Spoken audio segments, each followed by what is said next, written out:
Uma única célula humana não é a mesma coisa de um ser humano. São coisas diferentes. Agora, quando ela se divide e divide ao longo do desenvolvimento, no final é formado um conjunto de trilhões de células. Temos então aí um ser humano de maneira inquestionável. Porém, em que momento nós podemos exatamente dizer que um simples amontoado de células passa a ser um ser humano? Seria no momento da fecundação, talvez alguns dias depois ou meses depois? Talvez isso possa ser respondido quando a gente souber em que momento começa a vida no útero.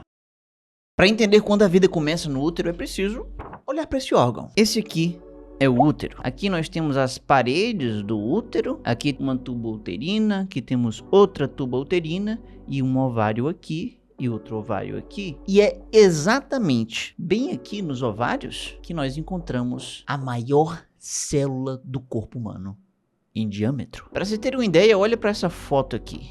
Isso aqui é uma imagem real de uma célula humana e aqui tem uma moeda em comparação. Ou seja, é pequeno, mas ainda assim dá para ser visto a olho nu. Esse aqui é o óvulo humano. Tá, mas e por que ele é tão grande? Bom, porque ele a princípio precisa se dividir muito e bem rápido. Mas para isso é preciso que antes aconteça um certo encontro. Tá, então temos aqui o nosso útero e aqui temos uma representação de um óvulo. E esse óvulo que está bem aqui, ele se encaminha para fora do ovário. Ele entra na tuba uterina. E é por aqui, por esse trajeto aqui dentro da tuba uterina, que o óvulo vai estar receptivo a um encontro com um espermatozoide. Tá, mas para que isso aconteça no timing certo, é preciso acontecer uma sincronia. Enquanto que o óvulo está aqui caminhando dentro da tuba uterina, é preciso que ao mesmo tempo uma porrada de espermatozoides entre na hora certa. De uma única vez podem chegar dezenas ou centenas de milhões de espermatozoides. E aqui nesse caso podemos dizer que aqui temos 100 bolinhas de papel, em que cada uma delas representa 1 milhão de espermatozoides. Ou seja, aqui temos 100 milhões de espermatozoides, quase metade da população brasileira. Bom, se o objetivo deles todos é simplesmente chegar até o óvulo, você pode imaginar que todos eles deveriam ir até aqui, até o encontro do óvulo, porque afinal de contas esse é o objetivo dessa galera. Mas não é isso que acontece. A maioria dos espermatozoides é incompetente ou azarada demais para isso. Dessa galera toda, muitos acabam nem sequer entrando de fato no útero, só uma parte que entra. E dessa parte que entra, muitos podem ficar somente aqui dentro da cavidade uterina e não sair daqui. Outros podem até encontrar um caminho na tuba uterina, mas na verdade entrar na tuba uterina errada. Ou até entrar na tuba uterina certa, mas chegar perto mesmo do óvulo, somente alguns poucos vão conseguir. Então o resultado é que, por incrível que pareça, de todos os 100 milhões de espermatozoides, não seria estranho pensar que poucos, mas realmente muitos poucos iriam conseguir chegar perto do objetivo. Na verdade, seriam tão poucos que uma única bolinha de papel não seria adequado para representar essa quantidade. Quem ia chegar perto do óvulo eram apenas cerca de 100 espermatozoides. Não disse 100 mil ou 100 milhões, são 100 espermatozoides. Então, se uma bolinha dessas representa 1 milhão deles, estamos falando de uma quantidade 10 mil vezes menor do que uma única bolinha. E são esses poucos que vão fazer toda a diferença. Se esses poucos espermatozoides não encontrassem o óvulo, esse óvulo iria simplesmente passar pela tuba uterina, entrar no útero e aí ele iria cair fora. Isso aconteceria porque o óvulo não consegue grudar em nada no meio do caminho, porque ele tem uma camada externa que faz ele ser, digamos, como um sabonete molhado. Ele é ensaboado e liso. Essa camadinha externa aqui então faz ele simplesmente sair escorregando por aí. Por causa disso ele vai passar pela tuba uterina e o útero sem se aderir a nada. E o nome dessa camadinha externa é zona pelúcida. Além disso, a zona pelúcida faz com que o óvulo aqui dentro fique protegidinho. E é por essa barreira que um espermatozoide teria que passar até chegar ao óvulo. Esse momento de atravessar a zona pelúcida não é tão simples assim. Veja que essa parte de atravessar e entrar no óvulo não é simplesmente pela força bruta desse carinha bem aqui. Não é que ele vai chegar aqui e ficar forçando. Não é tipo como se o espermatozoide estivesse enfiando o pé numa porta para abrir ela na ignorância. Na realidade, o espermatozoide não vem despreparado. Ele vem com uma chave. Então, quando ele começa a encostar nessa zona pelúcida, essa chave vai até a fechadura da porta e destranca ela. E assim, ele pode entrar tranquilamente. Pois é, cada espermatozoide possui um tipo de chave específica para abrir a porta da zona pelúcida e do óvulo em si. E essa chave que cada um carrega é específica de cada espécie. Ou seja, os espermatozoides dos seres humanos carregam uma chave que só abre a porta dos óvulos dos seres humanos. Já os leões carregam as chaves que vão abrir as portas da sua própria espécie. Assim também são as estrelas do mar. Ou seja, esse perfeito encaixe entre uma chave e uma fechadura de uma porta é um mecanismo que evita que um espermatozoide de uma espécie entre no óvulo de outra e acabe gerando um híbrido, um bebê inviável ou talvez até uma gravidez perigosa para a mãe. E esse mecanismo não serve só para isso, mas também no momento em que uma fechadura abre uma porta, o espermatozoide nessa hora libera enzimas que acabam digerindo a zona pelúcida e abrindo um caminho para ele atravessar. E nesse exato momento, uma reação profunda acontece. No momento que o primeiro espermatozoide entra e a primeira porta é aberta, ela logo em seguida se fecha. Todas as portas possíveis aqui na zona pelúcida estão agora trancadas de uma forma que outros espermatozoides podem até chegar, cada um com a sua chave, mas não vão conseguir mais abrir. Uma vez que ela é aberta e depois fechada, ela nunca mais é aberta de novo. E aí o que acontece é que todos esses outros espermatozoides acabam ficando de fora. Eles possuem suas chaves, mas não adianta mais de nada. Com as suas chaves, eles perecem do lado de fora. E além dessa porta da zona pelúcida ficar totalmente trancada, o óvulo em si meio que também já não recebe mais espermatozoides. E tudo isso impede que mais de um espermatozoide entre em um único óvulo. Isso acaba fazendo com que a chance de ter gêmeos idênticos seja bem menor, o que em uma realidade biológica sem medicina moderna significa talvez uma gravidez com um risco um pouco maior. Então, era uma centena de milhão de competidores, mas de todos eles, somente um deles, esse aqui em específico, foi o vencedor que ficou com tudo. Essa foi uma competição em que o improvável aconteceu. Os núcleos se fundiram e surgiu um novo ser, um zigoto. Essa foi a fecundação.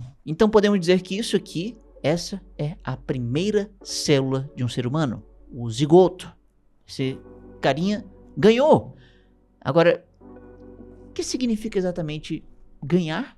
Bom, significa ter a chance de nascer, viver e ser feliz. Por isso, muitas pessoas acreditam que esse é o grande momento especial, o exato instante em que a minha, a sua vida e a de qualquer outro ser humano começa. Porém, por um pequeno detalhe, é possível argumentar que não é bem nesse exato momento em que a vida começa no útero. Nós ainda não chegamos lá. Porque assim, nós podemos dizer que, beleza, temos aqui o nosso zigoto e as coisas continuam acontecendo. No momento que ele surge, as divisões começam. E aí, lembra dessa imagem? Lembra que o óvulo é a maior célula do corpo humano em diâmetro? Bom, é nessa hora das divisões que esse detalhe é bastante útil. Para entender uma divisão padrão, vamos imaginar uma célula padrão que tem um núcleo e também outras estruturas fora do núcleo. E numa divisão é preciso que duas coisas aconteçam. É preciso que haja uma duplicação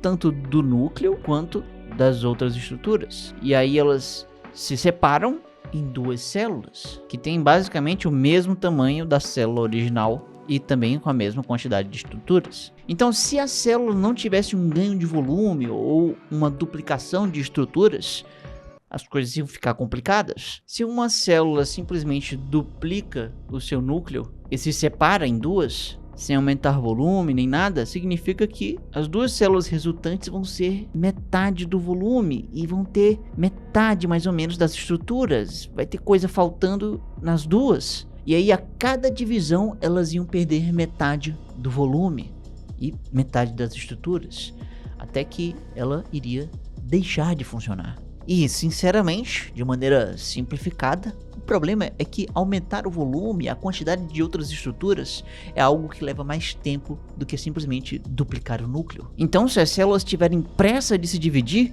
meio que esse problema pode acabar acontecendo. Elas vão só ter tempo de duplicar o núcleo e não duplicar todo o resto. E logo após a fecundação, o zigoto precisa fazer exatamente isso. Ele precisa se dividir muito rápido. E como que ele consegue isso? Com o seu tamanho. O seu volume inicial já é tão grande em comparação com as outras células que divisões podem acontecer, podem gerar células de um tamanho menor e cada vez menor, que mesmo assim elas ainda vão ter um tamanho viável, até que ele chega a 32 células. Mais ou menos por volta desse marco, dessa quantidade, que acontece por volta de umas 3 ou 4 semanas, nesse estágio o embrião se torna diferente o suficiente a ponto de ganhar um novo nome. Essa aqui é a mórula. Durante essa fase da mórula, o embrião ainda está se desenvolvendo ao longo de uma caminhada pela tuba uterina. Até esse momento da mórula, estamos em um estágio tão inicial em que todas essas células são capazes de dar origem a qualquer célula humana. E isso inclui todas as células do corpo humano e também de todos os anexos embrionários.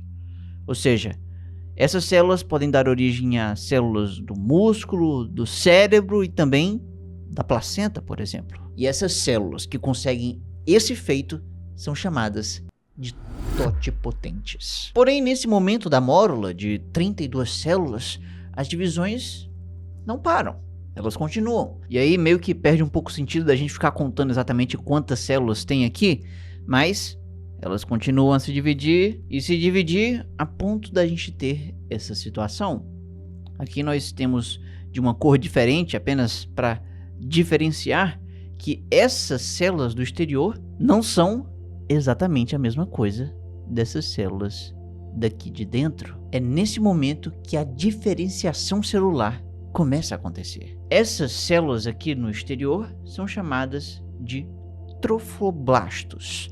Já essas células no interior são chamadas de embrioblastos. E aí, bom, qual que é a diferença de cada um?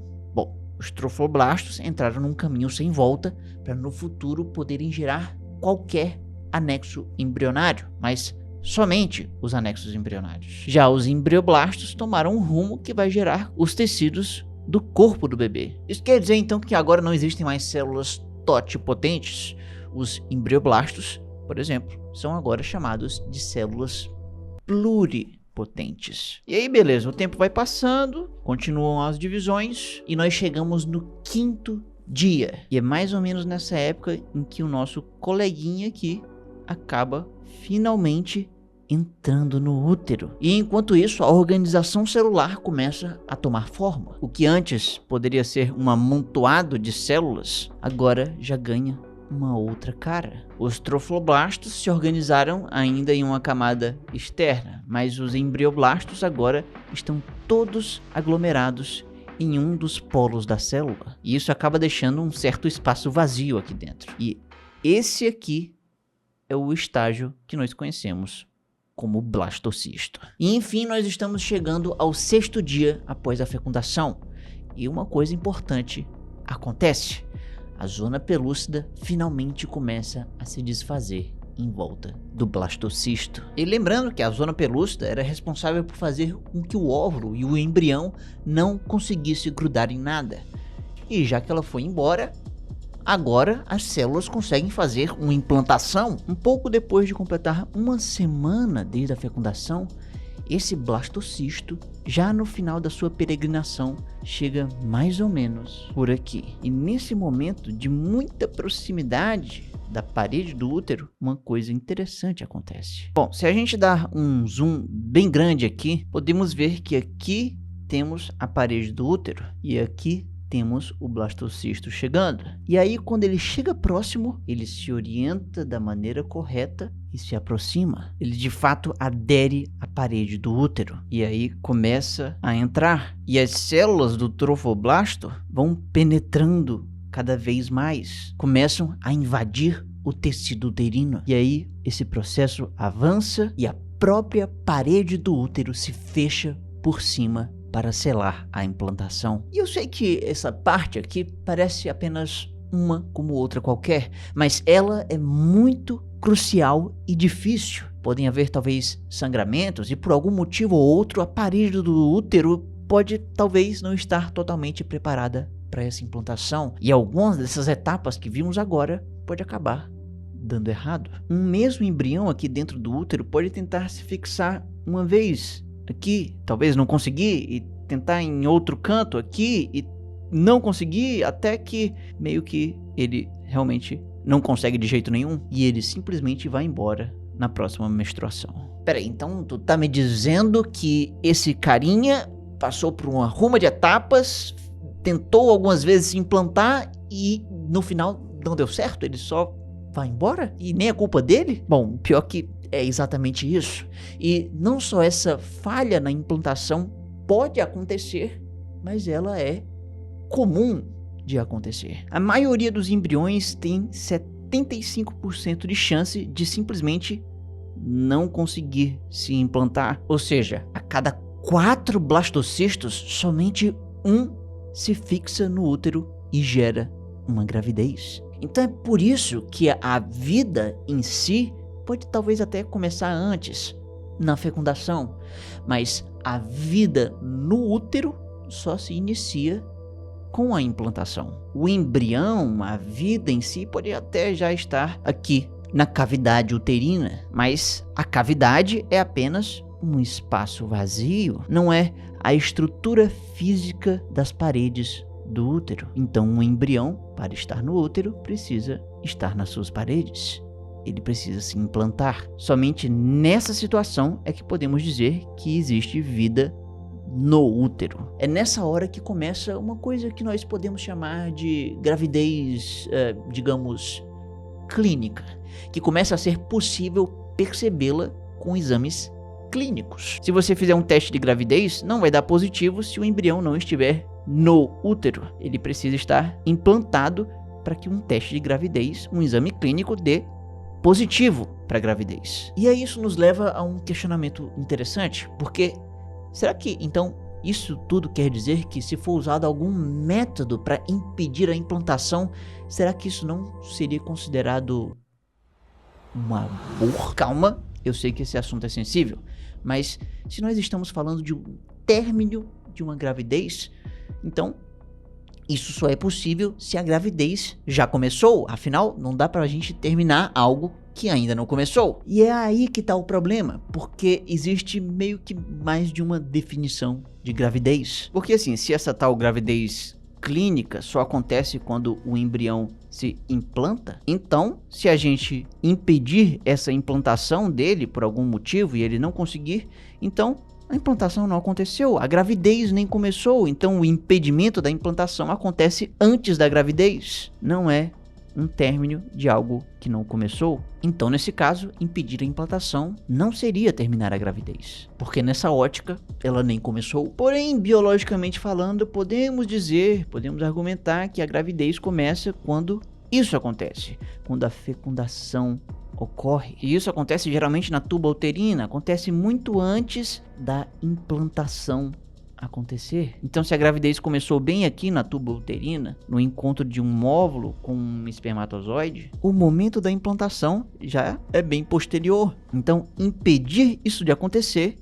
seria terminar uma gravidez dentro dessa definição. Sendo que ainda tem um terceiro ponto de vista, uma coisa um pouco curiosa que médicos e pacientes usam para contar a gravidez. Médicos e pacientes contam a gravidez a partir do primeiro dia da última menstruação. Então digamos que temos aqui uma linha do tempo, que temos aqui o primeiro dia da menstruação, e aí a menstruação vai acontecendo por vários dias até que ela para. Aqui é o fim da menstruação. É nessa época que o seu útero está se descamando, enfim, muito sangue acontecendo, e isso é o oposto do ideal para a implantação de um blastocisto. Então você definitivamente nesse momento não parece estar biologicamente grávida, né? Mas por mais estranho que pareça, esse período conta como gravidez. E aí depois acontece um evento aqui, em que acontece ovulação, em que o óvulo sai do ovário, e aí outro evento acontece, a fecundação, o óvulo na tuba uterina é fecundado por um espermatozoide. E veja bem, daqui do suposto primeiro dia da gravidez, o primeiro dia da última menstruação até a fecundação, existe um bom período de tempo.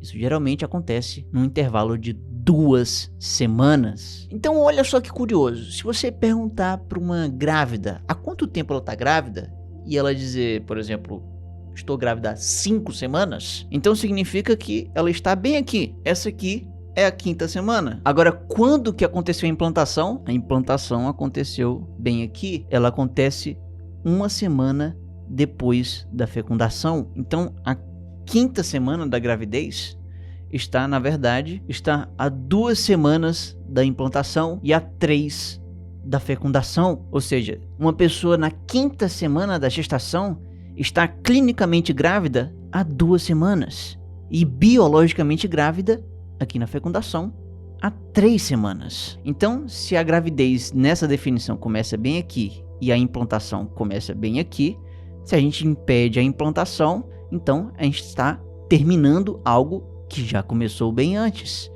Então, impedir a implantação seria terminar uma gravidez nesse ponto de vista. Então, no fim das contas, acaba sendo muito difícil escolher um momento preciso em que todo mundo vai concordar que realmente é aqui onde a vida ou a gravidez começa.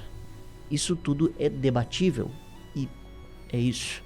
Nem tudo é preto no branco, nem tudo pode ser colocado em categorias bem definidas, mas o que nós podemos afirmar é que para a vida existir, ela precisa passar por muitos passos, se espremer por probabilidades baixíssimas, detalhes anatômicos e timing preciso. E, bom, pode ser que a gente não saiba exatamente quando a nossa vida ou a gravidez comece, mas sabemos que se estamos aqui é porque já somos vencedores de todas as etapas que vimos agora há pouco e muitas outras ainda. Então, nesse caso, é difícil dizer que um amontoado de células se torna um ser humano no momento que começa a vida. Talvez o momento chave não seja sobre a vida, mas sobre o instante em que um indivíduo humano começa. Tá vendo isso aqui? Simplesmente esse aqui sou eu no primeiro vídeo do canal. E bom, eu era muito diferente, mas ainda assim eu posso dizer que foi mais ou menos nessa época que eu comecei a ser eu mesmo. Foi nessa época que a minha personalidade e identidade estavam começando a se estabilizar na pessoa que eu sou hoje. Então, num ponto de vista psicológico, foi mais ou menos por aqui que o Davi de hoje começou a surgir. Agora, num ponto de vista biológico, faz mais tempo que eu sou eu. Inclusive, esse momento é tão antigo que ele é anterior até mesmo ao meu próprio nascimento. Agora, quando que exatamente foi esse exato momento é algo que tem se tornado debatível de uns anos pra cá. E para entender esse debate, vamos ter que olhar para isso aqui. Esse é um zigoto logo após a fecundação, no dia 0 do desenvolvimento embrionário. E a partir daqui, para entender quando que um indivíduo começou a ser ele mesmo, temos que separar o tempo de desenvolvimento embrionário a partir do zigoto em 4 fases posteriores. A primeira fase acontece do dia 1 até o dia 3. É aqui que nós temos a mórula, um amontoado de células. É aqui nesse momento que todas elas são totipotentes, ou seja, elas são capazes de dar origem a qualquer tipo celular, o que inclui as células que constituem o corpo humano e também as células que constituem os anexos embrionários. E para simplificar, por anexos entenda como placenta e âmnio. Esses dois são os anexos embrionários que a gente vai falar daqui para frente e a gente vai chegar lá. Beleza, e depois daqui da mórula temos a segunda fase, que vai do dia 4 até o dia 7. É aqui que nós encontramos o blastocisto. Note que ele é uma cápsula de células com uma cavidade dentro e uma massa de células amontoadas num canto. E detalhe, essas células da cápsula externa e da massa interna, esses dois tipos celulares dão origem a coisas diferentes. Essas células da cápsula vão dar origem aos anexos embrionários, que no caso é a placenta e o âmnio, e esse amontoadinho aqui no canto vai dar origem às células de todos os tipos encontradas no corpo humano. E por causa dessa capacidade um tanto quanto reduzida, mas ainda assim bem ampla, essas células são chamadas de células pluripotentes. Beleza, mas dando sequência aqui a essas fases, temos a terceira fase depois do zigoto, que vai do dia 8 até o dia 14. Nessa época aqui, a implantação no útero já aconteceu. E essa cápsula vermelha aqui vai dar origem à placenta. Já essa região azul vai gerar o âmnio. E essa bolinha amarela vai dar origem ao embrião. E aí agora finalmente a gente chega na quarta e última fase depois do embrião. Ela acontece depois do dia 14 e vai resultar num feto. Um feto dentro de uma bolsa, que seria o âmnio. E tudo isso está conectado a uma placenta que traz e leva nutrientes, excretas e todo o resto mais necessário para a sobrevivência. Tá, beleza. Então, nós temos bem aqui os 4 estágios de desenvolvimento depois do zigoto. Agora, só olhando para isso aqui, como é que a gente ia descobrir onde que o indivíduo começa? Qual dessas fases? A princípio daria até para dizer que começa bem aqui o indivíduo, no zigoto, logo após a fecundação. E bom, poderia ser, mas a gente começa a pôr isso em dúvida se a gente começar a olhar para os gêmeos. Gêmeos são simplesmente indivíduos que nascem juntos em uma única barrigada, a gente sabe disso. O desenvolvimento embrionário de cada um acontece simultaneamente. Isso poderia muito bem acontecer com a mãe, que gerou 2 óvulos e eles foram fecundados ao mesmo tempo. E cada um virou uma mórula separada, depois blastocisto e assim por diante. Então, no final, o que a gente teria seria isso aqui. Seriam 2 fetos convivendo um com o outro no mesmo útero. Cada um vivendo em uma bolsa, em um âmnio, e cada um com sua própria placenta. Então, fazendo uma analogia, é como se a gente tivesse 2 casas vizinhas uma à outra, e cada gêmeo ia ter uma casa própria para morar sozinho. Esses 2 indivíduos são gêmeos. Nesse caso, por terem começado como 2 zigotos distintos e se desenvolvido em 2 fetos, se começou com 2 zigotos, então esses aqui são gêmeos dizigóticos. Pois é, nós entendemos isso aqui. Agora, existe um outro universo inteiro que são os gêmeos monozigóticos. Os gêmeos monozigóticos são assim chamados porque eles vieram de um mesmo zigoto. Um zigoto que gerou 2 indivíduos. E como isso é possível? Porque em algum momento aconteceu algo muito doido. Aconteceu uma separação. E essa separação pode acontecer, por exemplo, logo na primeira fase que nós vimos. Podemos começar com o zigoto, mas ela pode acontecer aqui na fase da mórula. Um zigoto gerou 2 mórulas. E já que nessa fase aqui todas essas células são totipotentes, ou seja, podem dar origem a anexos embrionários e células do corpo humano, então acontece que cada mórula pode seguir um caminho independente. Cada uma vira o seu próprio blastocisto e assim por diante. E no final nós temos isso aqui, 2 gêmeos. Eles são gêmeos monozigóticos, porque lembre, ele começou de um único zigoto que se separou em 2. E note que nesse caso, mais uma vez, temos a mesma configuração. Cada um numa bolsa, num âmnio, e cada um com a sua própria placenta. De novo, é como se fossem 2 indivíduos morando cada qual em uma casa vizinha. Você percebeu como isso já nos faz questionar quando que exatamente um indivíduo começa a ser ele mesmo? Se aqui no início nós temos um zigoto, e aí depois isso acabou gerando 2 indivíduos? Então, onde que cada um deles começou a ser eles mesmos? Porque assim, dá para argumentar dizendo que um indivíduo é aquele que é indivisível. E bom, se houve uma divisão, uma separação, então significa que um zigoto não é um indivíduo.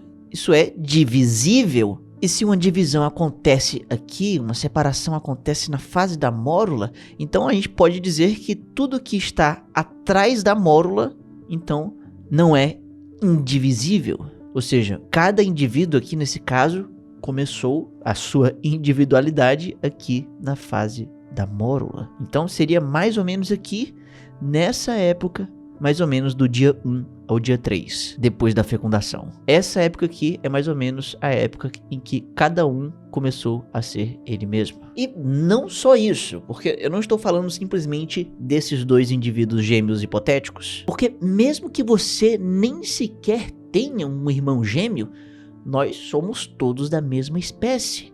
Então, se existem embriões humanos que só se tornam indivíduos nessa época aqui, então você também não era você mesmo até essa época, porque até esse momento depois da fecundação você ainda tinha o potencial de se tornar mais de um indivíduo.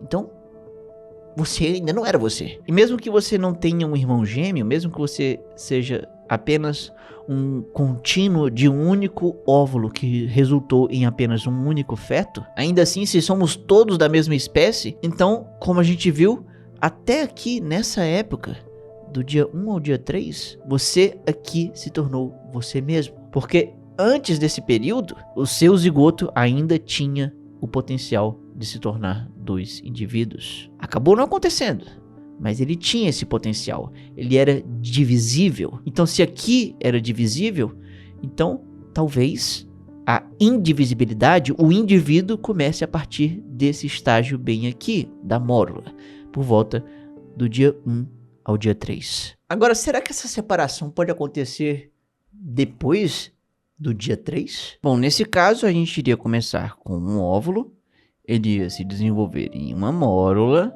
estamos aqui na segunda fase, e na terceira fase iria acontecer uma separação. Uma separação aqui do dia 4 ao dia 7, nós já não teríamos dois blastocistos separados, nós teríamos um único blastocisto. Seria uma cápsula com uma cavidade, porém duas massas interiores de célula. E lembrando, cada massa de célula em cada um desses cantos é pluripotente, ou seja, elas vão dar origem a todos os tipos celulares do corpo humano. Porém, essas células da cápsula externa dão origem aos anexos embrionários. E aí, na fase seguinte, nós temos isso aqui, em que essa parte vermelha vai dar origem à placenta, que vai ser compartilhada, e essas duas regiões azuis vão dar origem ao âmnio, em que cada um vai ter um separado.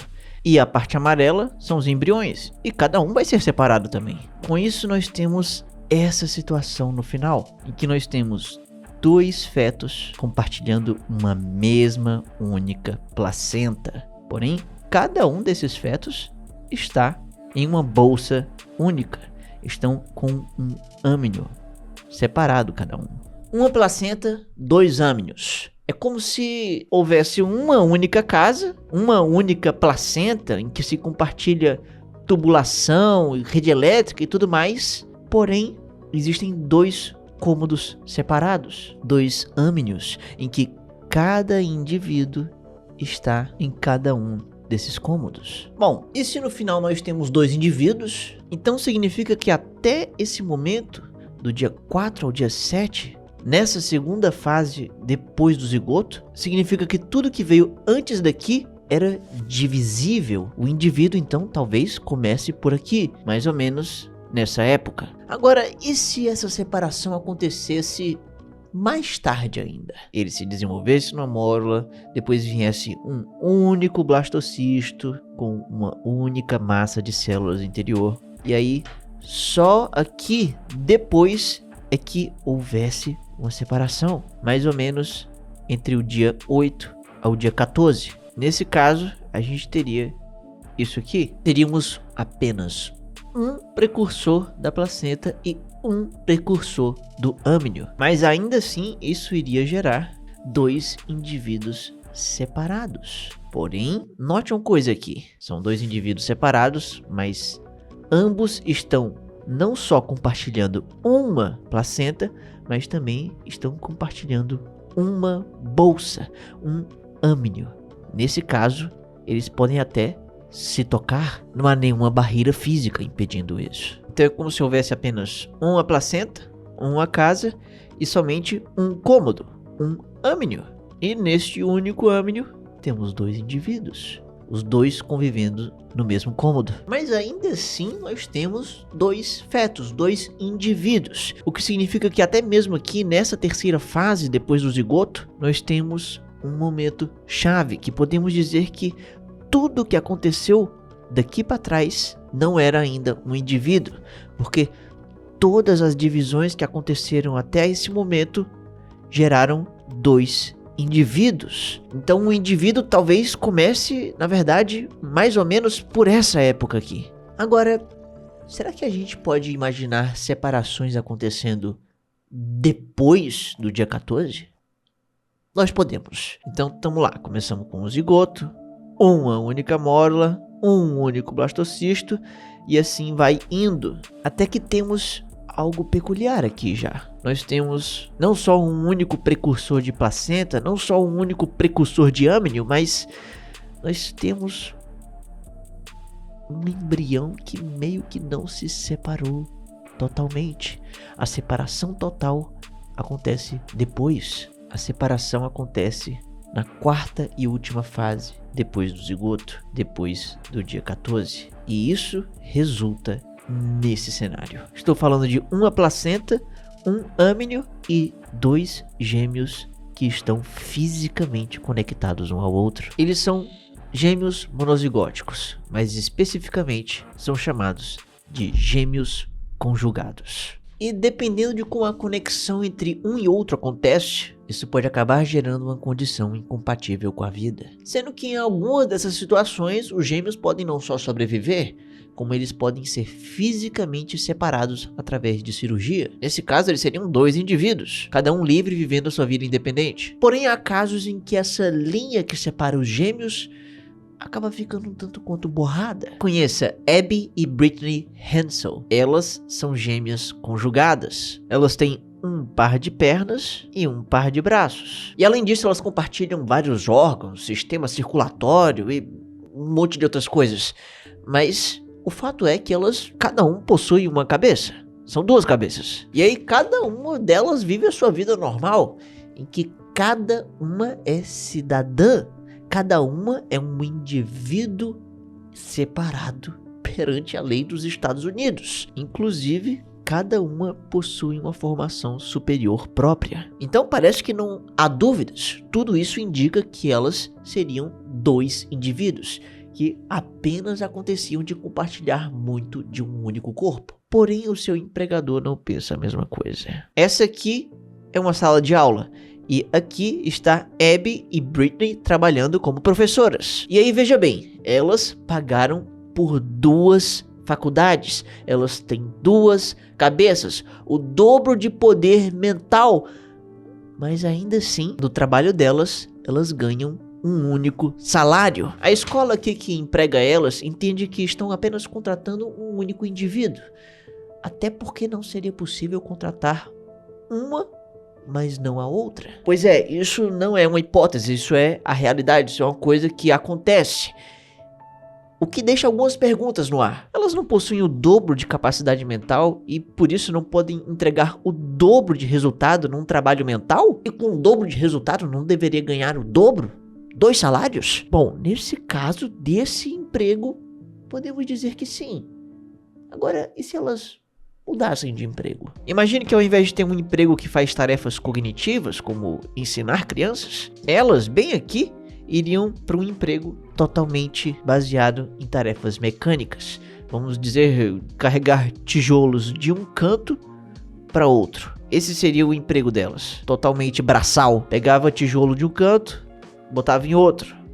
Não tem muita vantagem ter o dobro de capacidade mental aqui. Nesse caso, as atividades remuneradas desse emprego seriam realizadas através de braços e pernas, e não tanto com o cérebro. E se elas têm somente um par de braços e um par de pernas, então nesse cenário, será que elas poderiam ser pagas apenas um único salário, como um único indivíduo? Será que nesse caso um único salário seria mais justo do que um único salário em um trabalho cognitivo, como na escola?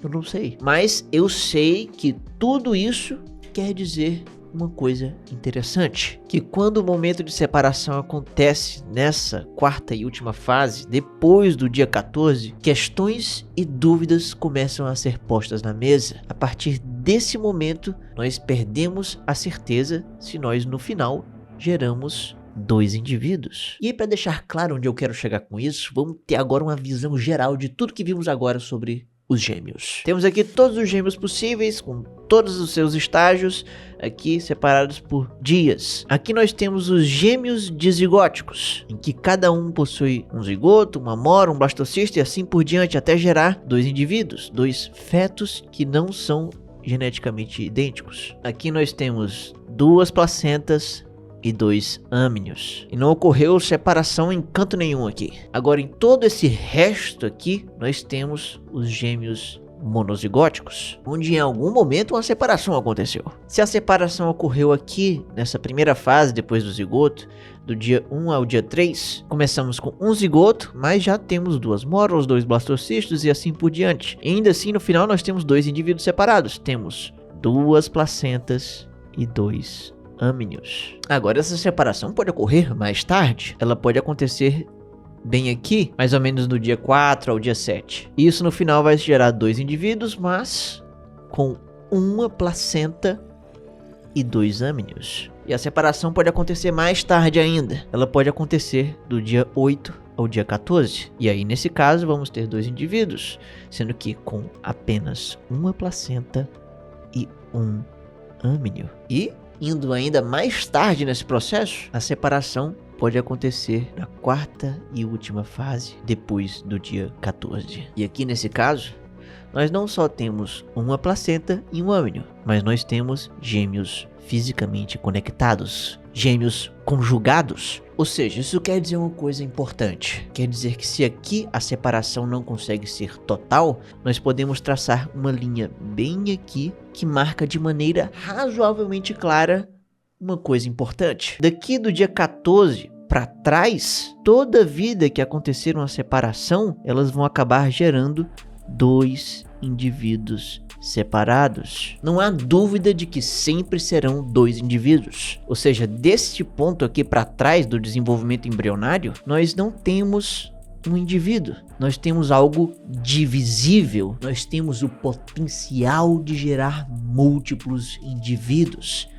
Até esse momento do dia 14, você não é você. Tudo atrás dessa linha são potenciais colônias de seres humanos. Isso é interessante. Agora, por outro lado, se a separação acontece depois dessa linha, aqui, depois do dia 14, então nós temos um resultado que pode, às vezes, ter alguma dúvida. Pode, às vezes, ser interpretado como um único indivíduo. Depois dessa linha, se perde a capacidade de indiscutivelmente dizer que ainda há o potencial de gerar múltiplos indivíduos. E já que nós temos essa dúvida depois do dia 14, podemos dizer que é neste momento, quando essa linha é cruzada, foi só aí que você começou a ser você, que eu comecei a ser eu, que um indivíduo começou. É por isso que normalmente em países que permitem o experimento em embriões humanos, deixam isso acontecer somente em embriões até o dia 14. Porque depois disso fica algo eticamente mais complicado. Porque se você for fazer experimentos em embriões que são mais velhos do que 14 dias, você estaria lidando então não com uma massa amorfa de células que tem o potencial de ser múltiplos indivíduos.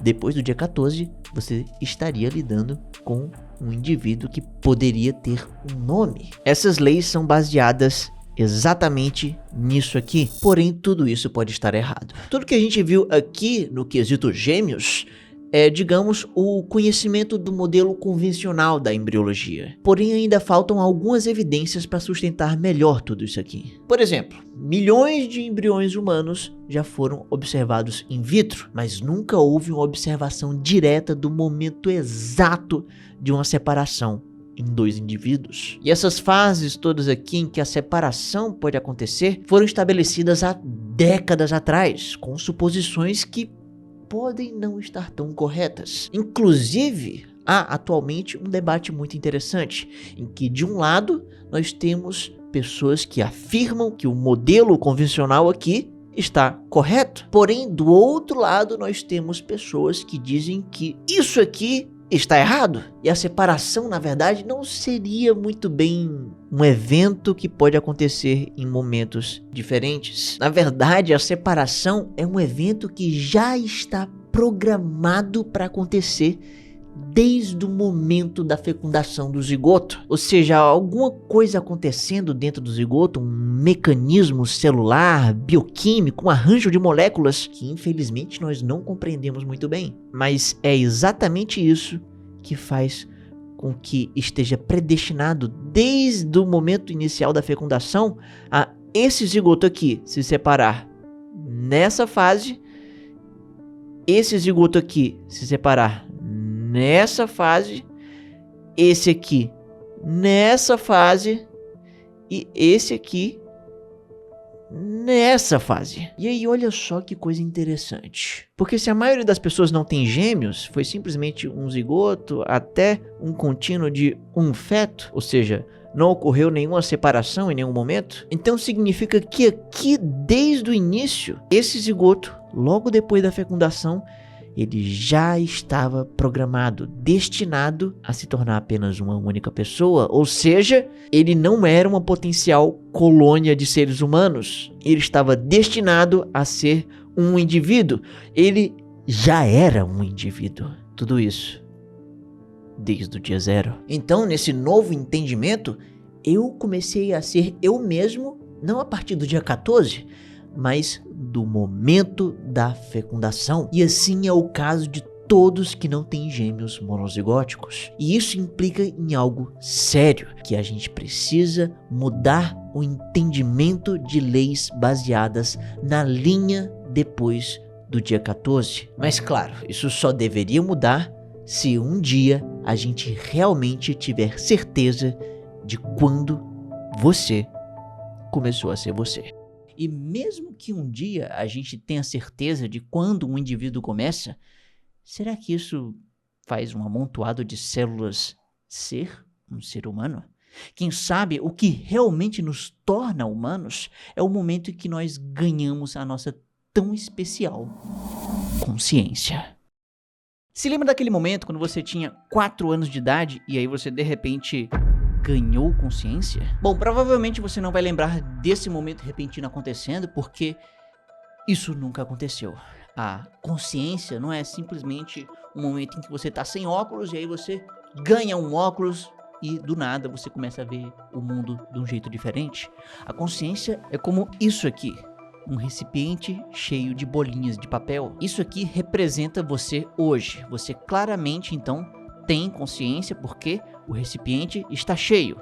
Não há dúvidas disso. Porém, você não nasceu assim. Na verdade, para chegar nesse estado do recipiente completamente cheio, foi preciso começar lá no início de tudo, com um vazio. Foi preciso que o seu sistema nervoso começasse aos poucos, colocando bolinha por bolinha, uma de cada vez. E depois de várias e várias delas, durante o seu desenvolvimento, até chegar nesse estado cheio atual. E é aqui que nós podemos dizer que é o estado de consciência humana total. Mas aí fica um questionamento. Quando você tinha, por exemplo, algo muito próximo disso aqui, talvez um tempo atrás, quando você tinha uma bolinha a menos, será que isso significava que você então não tinha consciência? Bom, ainda parece cheio isso aqui. E se a gente voltar ainda mais no tempo e tirar outra bolinha, será que não dá pra dizer que isso aqui ainda é um estado de consciência? E a gente pode assim continuar tirando outras e outras e outras, até chegar nisso aqui, que ainda parece meio cheio, mas já começo a duvidar se realmente é um estado de consciência. E aí a gente pode continuar voltando no seu estado de desenvolvimento nervoso, tirando ainda mais bolinhas e mais bolinhas, até chegar em um estado que certamente não parece cheio, ele parece algo como um recipiente meio vazio. Então isso claramente não seria um estado de consciência. Mas aí fica a dúvida: em que momento esse recipiente deixou de estar cheio? Em que momento você deixou de ter consciência? Será que foi quando você tinha, sei lá, uma bolinha a menos?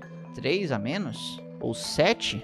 Ou quando você só tinha metade? Bom, o que eu quero mostrar com tudo isso é que não existe uma linha muito clara que separa um estado de consciência de um não consciência. A consciência então seria uma propriedade gradual em que seria difícil apontar quando exatamente você a ganhou, quando você estava com o recipiente relativamente cheio. Então acaba sendo não uma questão de se você tem consciência ou se você não tem nada, mas é mais como uma escala de cinza num espectro gradual entre vários níveis diferentes. Inclusive, a própria definição de consciência pode ser algo um tanto curioso. Nós podemos defini-la como uma função da mente capaz de receber, processar e armazenar informação. E isso então aqui quer dizer que a consciência pode estar presente mesmo se um organismo não ser capaz de saber que ele mesmo existe ou pensar sobre os seus próprios pensamentos. Então um organismo com uma mente capaz de pegar a informação do ambiente, captá-la através de um dos seus sentidos, ele vai estar recebendo. E se com essa informação aqui dentro ele é capaz de esboçar uma reação, ele vai estar processando. E se ele conseguir guardar essa informação aqui dentro para de repente usar para depois, ele vai estar armazenando. E com essas 3 funções preenchidas, esse organismo pode ser considerado consciente. Não quer dizer que ele vai resolver uma fórmula de Bhaskara, mas ele é consciente sim. Isso significa um estado cheio de consciência. E com isso podemos dizer que esse estado cheio não aconteceu quando você aprendeu a ler e escrever, não foi quando você criou sua primeira memória, a mais antiga que você lembra até hoje, e nem mesmo foi quando você nasceu. Você na verdade ganhou consciência ainda dentro do útero da sua mãe, sem nunca ter sentido a luz do sol diretamente na sua pele. E antigamente se pensava que isso aqui, o desenvolvimento embrionário humano que acontecia dentro do útero de uma mãe, acontecia todo dentro de uma espécie de tanque de privação sensorial. Aqui todos os seus 5 sentidos então estariam desligados. Porém, isso aqui não é verdade. Na realidade, você já saiu da barriga da sua mãe já sentindo tudo, processando tudo e fazendo algo ainda mais impressionante. Dentro da barriga da sua mãe, seu recipiente da sua consciência começou a ganhar uma bolinha, depois outra e outra e outra, e ficou completamente cheio lá dentro do útero. Então a grande dúvida acaba sendo: em que momento do desenvolvimento embrionário humano você conseguiu preencher o suficiente o seu recipiente da consciência a ponto da gente ter certeza de que você estava totalmente consciente? Bom, pois é, e para descobrir isso, nós temos que começar lá do início, ali da sua primeira bolinha de papel no seu recipiente, o momento em que a sua primeira sinapse foi disparada no seu cérebro. E bom, a sinapse é o lugar onde 2 neurônios se encontram, e a sinapse é disparada da seguinte forma: um impulso elétrico começa em um dos neurônios e caminha até a sinapse. Bem aqui. Se a gente der um zoom aqui, podemos ver isso aqui. O final de um neurônio se encontrando com o início de outro. E esse impulso elétrico se transforma em um impulso químico, que passa por esse espaço, pela sinapse, e vai até o neurônio seguinte. Que aí depois, esse impulso é novamente convertido em um impulso elétrico que pode seguir um caminho. E, bom, é isso. Essa é uma sinapse disparada. O que, eu sei, não é muito. Tá bem longe de ser isso aqui, uma consciência cheia. Isso não é nem sequer um pensamento ou uma sensação propriamente dita. Mas, de qualquer forma, esse é o momento em que podemos dizer que o recipiente estava vazio e ganhou sua primeira bolinha. É um marco importante. E essa primeira bolinha aqui no recipiente acontece aqui no seu cérebro por volta da 9ª semana. E a partir daqui nós podemos construir o resto da nossa jornada rumo à consciência. Beleza, indo para as próximas etapas, nós podemos focar numa coisa importante. Nós temos que focar que, bom, se a consciência é uma função de receber, processar e armazenar informação, então podemos dizer que o nosso primeiro passo seria esse aqui, seria receber. E como nós fazemos isso? Bom, através dos nossos 5 sentidos. E o primeiro sentido a se desenvolver é o tato. Por volta da 8ª semana da gestação, o tato começa a acontecer. Primeiro nós sentimos nossos lábios, depois nosso nariz, depois palmas da mão, na sola do pé, depois o abdômen e assim vai indo. É aqui na 8ª semana que nós temos o nosso primeiro lampejo do que viria a ser uma consciência. Através do tato nós pegamos informação do ambiente e captamos para o nosso cérebro. Nessa época então nós começamos a receber. Com isso, então, nós adicionamos mais algumas bolinhas. E podemos continuar adicionando mais. Porque depois do tato se estabelecer ali pela 8ª semana, o olfato surge ali mais ou menos tão cedo quanto a 9ª semana. E o paladar ali mais ou menos na 12ª. Já a audição na 19ª. E a visão na 30ª. E graças ao avanço de cada um desses sentidos, nós podemos adicionar muito mais bolinhas ao nosso recipiente. Ele já está começando a ficar mais cheio. Olha que gostoso! Porém, apesar da gente sentir o mundo externo, isso ainda assim não quer dizer que a gente vai fazer alguma coisa com essa informação no nosso cérebro. Nessa fase do desenvolvimento embrionário, acontece uma coisa meio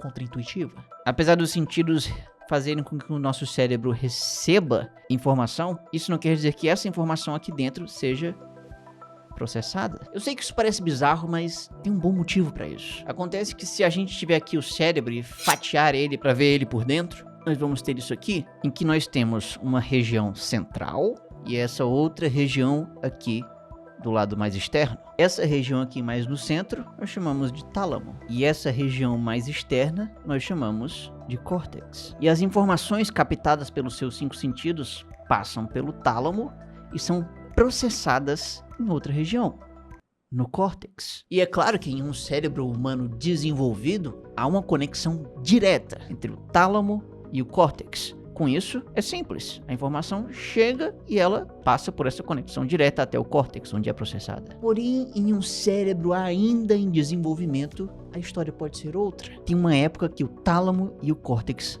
não estão conectados. Com isso, acontece uma coisa estranha. A informação captada do meio externo pelos seus 5 sentidos vem até o tálamo. E ao invés dela ser jogada para o córtex e processada lá, essa conexão não existe ainda, então ela fica, na verdade, aqui presa em um beco sem saída. Essa informação, então, não é processada. Por isso, o cérebro de um embrião, nesse estágio, consegue sentir o meio externo, mas não consegue elaborar uma resposta a ele. Eu sei que isso é muito estranho de se imaginar, mas imagina que isso aqui é como se fosse uma empresa. Nessa empresa que funciona aqui nesse prédio, temos aqui no andar de cima, essa rapaziada aqui, os executivos. Eles são as pessoas que tomam as decisões da empresa. Agora, já aqui no andar de baixo, nós temos esse outro pessoal, a galera da correspondência. São eles que recebem cartas do meio externo e aí são responsáveis por passar essas cartas para os executivos e aí eles vão elaborar as respostas a essas cartas. É assim que a empresa deveria funcionar. Porém, há um problema aqui, porque os executivos, eles simplesmente chegam de helicóptero e o pessoal da correspondência chega de uma maneira mais humilde de carro. Então, eles dois não se encontram fora do prédio. A única maneira de uma carta do meio exterior chegar na correspondência e depois ser levada até o executivo é se o pessoal da correspondência pegar um elevador e ir até lá em cima. O negócio, meus amigos, é que essa empresa está num estágio tão embrionário que ela meio que se mudou para esse prédio antes mesmo dele ficar pronto. E nesse caso o elevador nem sequer foi construído ainda. Por isso a empresa é capaz de receber uma carta, mas não é capaz de esboçar nenhuma reação a essa informação, porque isso não chega no executivo. Então, obviamente, para resolver esse problema é preciso construir o tal do elevador.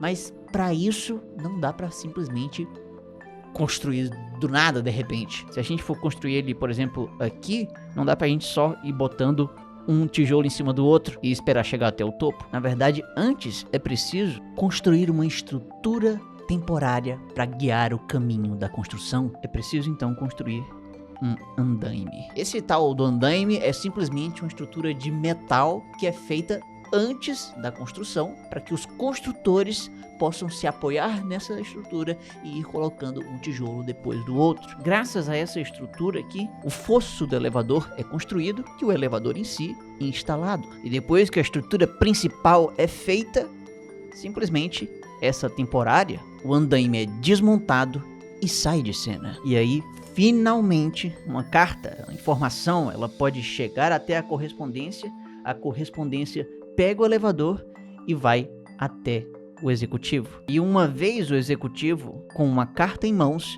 ele pode, enfim, fazer a empresa esboçar uma reação. E de certa forma é isso que acontece, por incrível que pareça, no seu cérebro. Vamos dizer que aqui temos o nosso cérebro e a gente fatiou ele, e aí destacou aqui no centro o tálamo e aqui na parte externa o córtex. E a informação deveria ir do tálamo para o córtex, mas não chega lá porque não há uma conexão entre esses dois. E aí, beleza, vamos agora transformar isso aqui em uma coisa ainda mais esquemática. Vamos dizer que temos aqui o tálamo e aqui o córtex. Aqui no tálamo nós temos neurônios e aqui no córtex nós temos também outros neurônios. Esses neurônios aqui do tálamo recebem informação e esses do córtex iriam processar a informação, mas ela não chega até lá. Para resolver isso é preciso que haja uma conexão direta do tálamo para o córtex. Isso não existe ainda. O ideal seria uma espécie de elevador, neurônios longos o suficiente para irem de cá para lá, mas, de novo, não dá para simplesmente construir a estrutura definitiva do nada ou sozinha.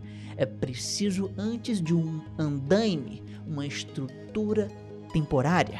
E nesse caso, essa estrutura temporária se chama subplaca. Mais ou menos ali entre a 10ª e a 15ª semana de gestação, a subplaca começa a se formar. Ela nada mais é do que neurônios, que começam no lugar intermediário entre o tálamo e o córtex. E esses neurônios da subplaca conseguem aos poucos se prolongar até o córtex e se ligar aos seus neurônios. E aí os neurônios do tálamo também se ramificam e alcançam os da subplaca. Depois, os do córtex também fazem o mesmo e se ligam aos da subplaca. E aí, por fim, os neurônios do tálamo que já estão conectados com o da subplaca se prolongam ainda mais até atingir os do córtex diretamente. E aí, quando toda essa estrutura aqui está montada, podemos dizer que as informações vindas do mundo externo que passam pelo tálamo podem, enfim, serem transmitidas diretamente até o córtex e lá serem processadas. É aqui, nesse momento, que você começa a ter respostas a estímulos vindos do ambiente. Porém, o desenvolvimento continua e lá pela 20ª semana, esses neurônios da subplaca se desenvolvem de tal forma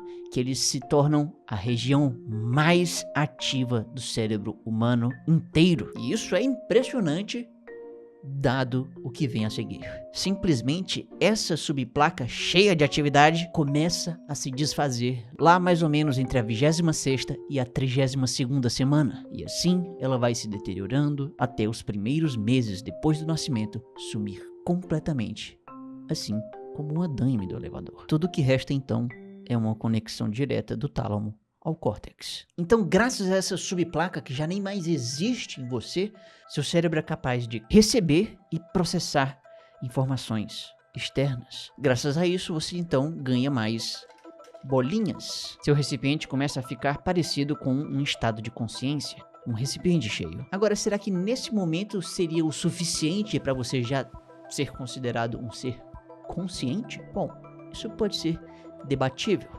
Então, talvez sim, em um certo grau, mas lembre-se que não dá para dizer exatamente quantas bolinhas são o suficiente, mas dá para dizer que nós podemos avançar o nosso grau de consciência, porque como vimos, além de receber e processar, o seu cérebro precisa ser capaz também de armazenar informação. Agora, quando nós podemos provar quando isso acontece? Algo que pode responder essa pergunta é um experimento muito interessante que foi feito com fetos de 35 semanas, em que eles ouviam o seguinte barulho: bip, bip, bip, bip, bip, bip. Ou seja, eles ouviam um som constante sem surpresas. Porém, outro grupo de fetos ouvia outra coisa. Eles ouviam bip, bip, bip, bip, bip, bop. Ou seja, houve uma certa constância, mas de repente houve uma surpresa. E a ideia desse estudo, então, era separar um grupo de fetos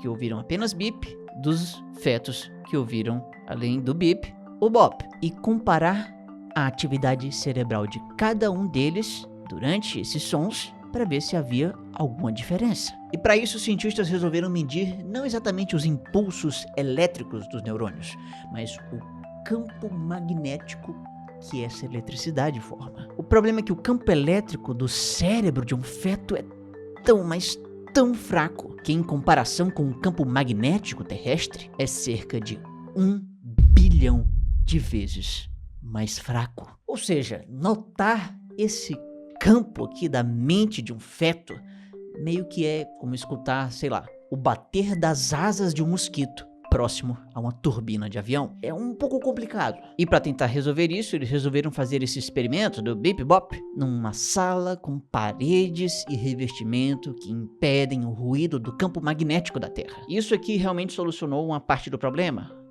mas não tudo, porque um feto nunca está sozinho. Bem próximo dele sempre está um coração de mãe, batendo e gerando impulsos elétricos e um campo magnético que pode gerar alguma interferência. Mas já que as contrações de um coração são relativamente previsíveis, foi até possível anular esse ruído de campo magnético vindo daqui.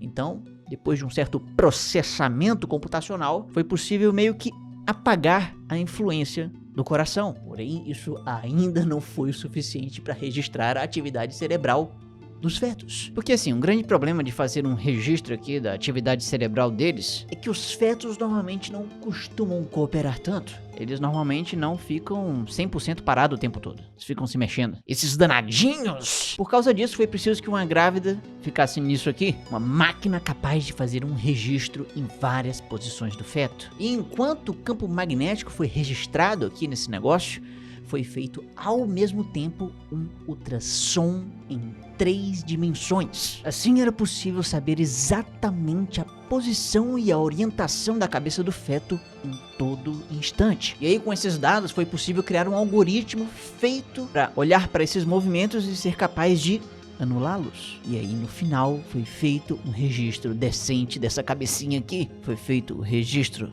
dos que ouviram bip apenas e dos que, além disso, ouviram bop, dos que ficaram sem surpresa e dos que ficaram com surpresa. Graças a essa comparação, eles perceberam que, na verdade, os fetos que tiveram uma surpresa, que ouviram bop, geraram mais informação em forma de campos magnéticos no seu pequeno cérebro. Ou seja, antes de nascer, você e eu já fomos capazes de aprender um padrão, segurar essa informação na nossa memória de curto prazo, bip, bip, bip, e ser surpreendido com um bop. Indo mais além, em experimentos também com máquinas e algoritmos similares, nós fomos capazes de perceber que o cérebro dos fetos respondiam de uma forma diferente quando ouviam a voz materna. Isso quer dizer que, então, antes de nascer, humanos são capazes de criar familiaridade com algo. Nós estamos falando, então, de uma memória de longo prazo consolidada. Sua mente não vem ao mundo como uma folha totalmente em branco. E assim, nós adicionamos as últimas bolinhas do recipiente. Agora, ele está finalmente cheio. E com um nível de certeza muito maior, podemos dizer, enfim, que sim, a sua mente é capaz de receber, processar e armazenar informação. Isso tudo acontece antes mesmo sequer de você encher seus pulmões de ar pela primeira vez. Você então, nesse momento, já ganhou consciência. E quem sabe, de certo modo, podemos dizer que também você já não é mais um simples amontoado de células.